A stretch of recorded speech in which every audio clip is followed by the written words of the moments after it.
Hi, good morning, children. Welcome to your next lecture of Geography, Chapter 5, Temperature, Part 2. Here we are going to learn some more factors and the things that are used to measure the temperature. As you have learned, it is thermometer. What is thermometer and what all things are included in it? All these we are going to learn in this particular video of temperature. Let's begin with the lecture. Greenhouse gases. These gases are those atmospheric gases which can hold and absorb the heat for a longer time. Do you know, due to increase in temperature, these gases, the temperature of air in the atmosphere also increases. Carbon dioxide, chlorofluorocarbon, argon, water vapor, etc. fall in the category of greenhouse gases. The increasing proportion of these gases in the atmosphere leads to climatic changes. Climate scientists believe that this is the reason for increasing temperature of the earth. This change in the climate is global. This is called global rise in temperature. The gases due to which the temperature increases are called as greenhouse gases. Now next factor, that is oceanic currents. To understand oceanic currents, let us have an activity. Take a small pot with water placed on a burner. Drop 4 to 5 small buttons in it and observe the movement of buttons in the water. What will you see? The water expands on heating. The hot water from the base moves upwards. With it, the buttons too are pushed upwards. That means water from the bottom will move up. Even the buttons start moving up and down. This goes on. This process goes on. They are pushed to the surface. The relatively cooler water in the upper portions moves downwards, taking the buttons with it downwards. This happens repeatedly.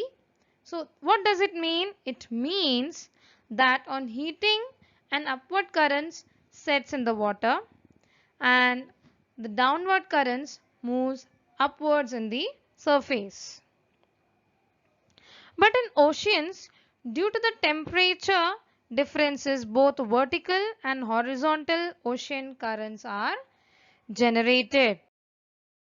However, the horizontal ocean currents are generated not only due to the differences in the temperature but also due to the other factors like differences in density of water and winds. Now, observe the map over here. Here ocean currents are shown, right? Now these ocean currents flow from equatorial regions to the polar regions as well as from polar regions to the equatorial regions. Now when you see here, which are the currents that are flowing from equator to polar? See that red color or pink color lines shown in your textbook or in the video. See, these lines are flowing from that dotted line. This dotted line is nothing but our equator. From here it is flowing downwards. That means it is flowing from the equatorial region to the polar region, and the blue ones are flowing from the polar regions to the equatorial regions. Now the currents flowing from the equatorial region to polar region are warm currents, and the currents flowing from the polar region to the equatorial region are cold currents. So the one with red or pink color line is warm current and one with the blue color is called as cold currents. Now ocean currents flowing along the coastal areas which is near to the coast. See the regions of North America, South America, the border part, these are nothing but the coastal areas. It affects the temperature. These ocean currents affects the temperature in the coastal areas. Cold currents reduce the temperature of the coastal areas and warm currents increase the temperature of the coastal areas along which it flows. These currents, that is warm currents and cold currents, play an important role in balancing heat on the earth.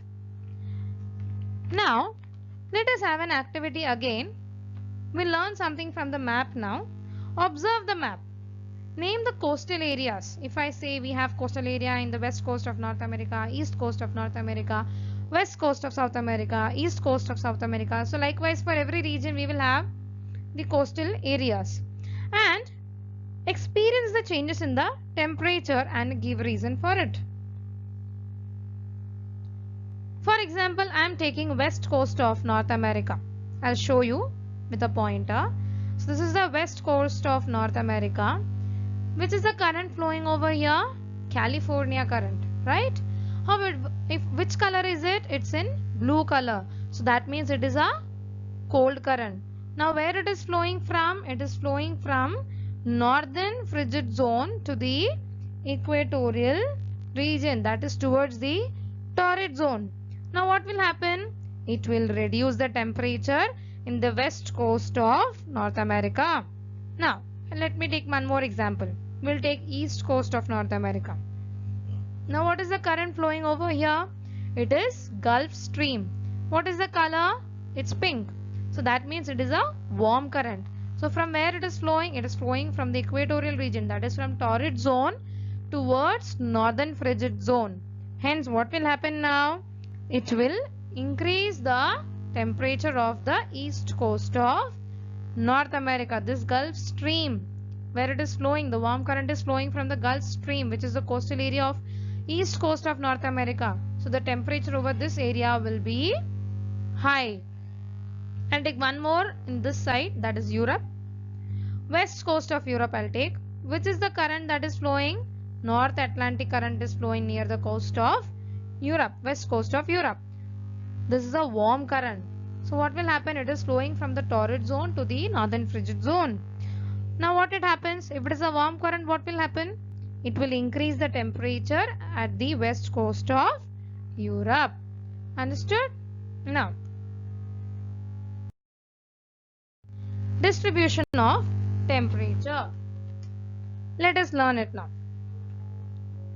Temperature varies at different places on the earth. The distribution of temperature is explained in two ways. Just now we learnt in currents also vertical and horizontal. Same concept we are having in distribution of temperature as well. Here also we have vertical distribution and horizontal distribution. Now what is vertical distribution?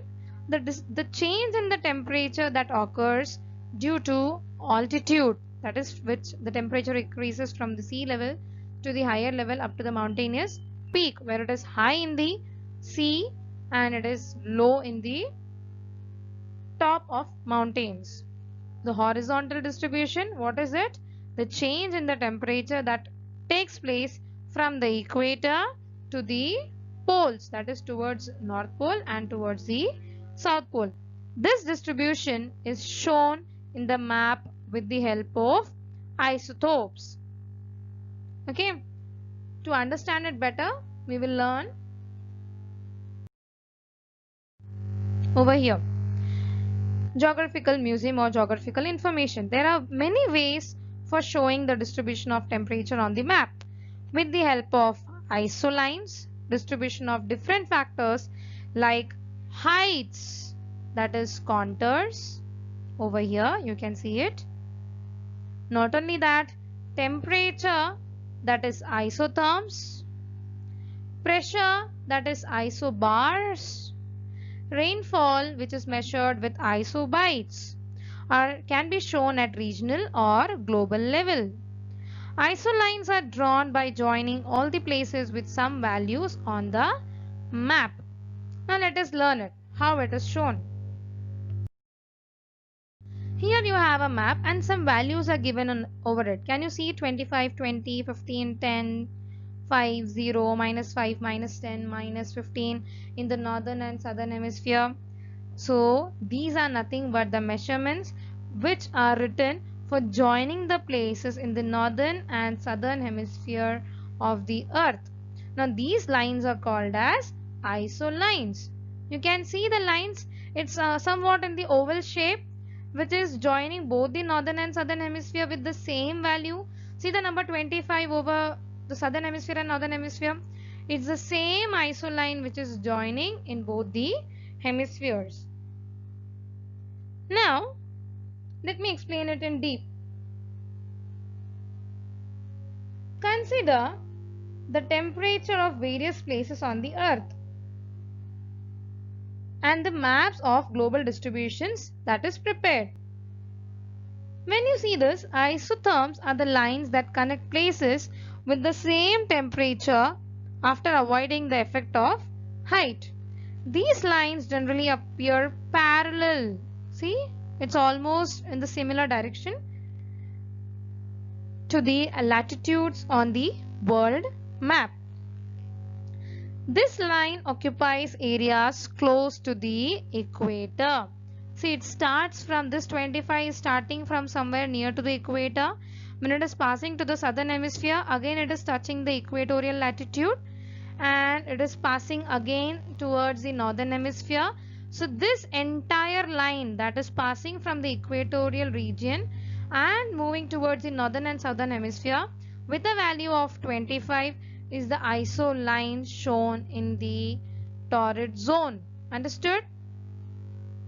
Now, the areas where the temperature changes rapidly, the distance between isotherm is less and vice versa. That means in the opposite areas, the temperature is again high. If I take up an example, see the number 15, 10, 5, the distance between these lines are too less.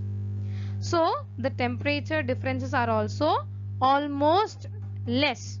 But when I compare this 25, 20 and all, the temperature differences of these isotherms are more. Now observe the isotherm of 25 degrees Celsius in the map. This line occupies area close to the equator. The shape of this line appears like an ellipse on a map.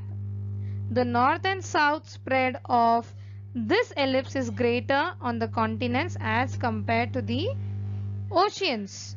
The isotherm line occupies some parts of the continents of South America, Africa, Asia and Australia. See, it's moving like this. So some part of this line is on all these 3-4 regions. A very limited portion of Pacific Ocean is also occupied by this isotherm. You will find that two isotherms with a label of 0 degrees Celsius. Can you see after 5 there is 0 degree in both the hemispheres, right? So this 0 degree isotherm from the southern hemisphere is largely straight and is parallel to the line of latitude. Comparatively, the line of the same value in the northern hemisphere, 0 degree over here, is it parallel to the latitude? No, it is moving upward and downward. It is not at all parallel. It is deviating itself to north and south. In the west, in parts of Pacific Ocean, it is fairly straight. But when it enters the continent of North America, it is somewhat turning towards the north. Then the line proceeds towards the eastwards towards Asian continent. Within a short distance after entering the Atlantic Ocean, it turns towards the northeast. In this part you will find all the isotherms turning towards the northeast regions. This is because a warm current is located in this area. Now all the similar things can be found in the southern hemisphere as well as in the northern hemisphere. Now this is the method where you can understand how isotherms acts for the temperature changes in different regions of earth. Let us move towards the last topic of the lesson, that is thermometer. Now different types of thermometers are used for measuring the temperature of air. Mercury or alcohol is used in the thermometer. The freezing point of mercury is 39 degrees Celsius and the freezing point of alcohol is minus 130 degrees Celsius. These materials are highly sensitive to the temperature variations of the earth. Therefore, variations in temperature from minus 30 degrees Celsius to plus 55 degrees Celsius can easily be observed with the help of these two materials, that is mercury and alcohol. The unit of measuring temperature are degree Celsius or degree Fahrenheit. As shown in the figure over here, they are expressed in degree Celsius and degree Fahrenheit. The difference in daily temperature, that is maximum and minimum temperature, can be observed with the help of this thermometer. Air temperature is also measured in Celsius. Alcohol is used in the thermometer to measure the temperature in cold regions, and mercury is used in the thermometer to measure the temperature in the hot regions. Now let us have an activity once again. See the diagram and answer me the questions. What is the tube of the thermometer fixed on? There is a slight mistake here. It's the children. The tube of the thermometer is fixed on the mount. What substance is used in the thermometer? Mercury or alcohol is used in the thermometer. What do the figures on the scale indicate? The figures on the scale indicate temperature scale. What season does the temperature in the figure indicate? The figure indicates summer season. So I guess you all have understood the topic better now. What is thermometer, what is oceanic currents and its flow and its position at different regions of the earth. Again, view this video once again so that you can understand this concept better about our mother earth, some of its facts, the temperature differences that we are facing always. So this can help you to understand why do we have these seasons and the difference in temperature every now and then which can be measured using the thermometer. Thank you for listening the video. If you have any doubt, please ask it in the comment section, or you can come up in the DCS and go through your doubts. Thank you once again.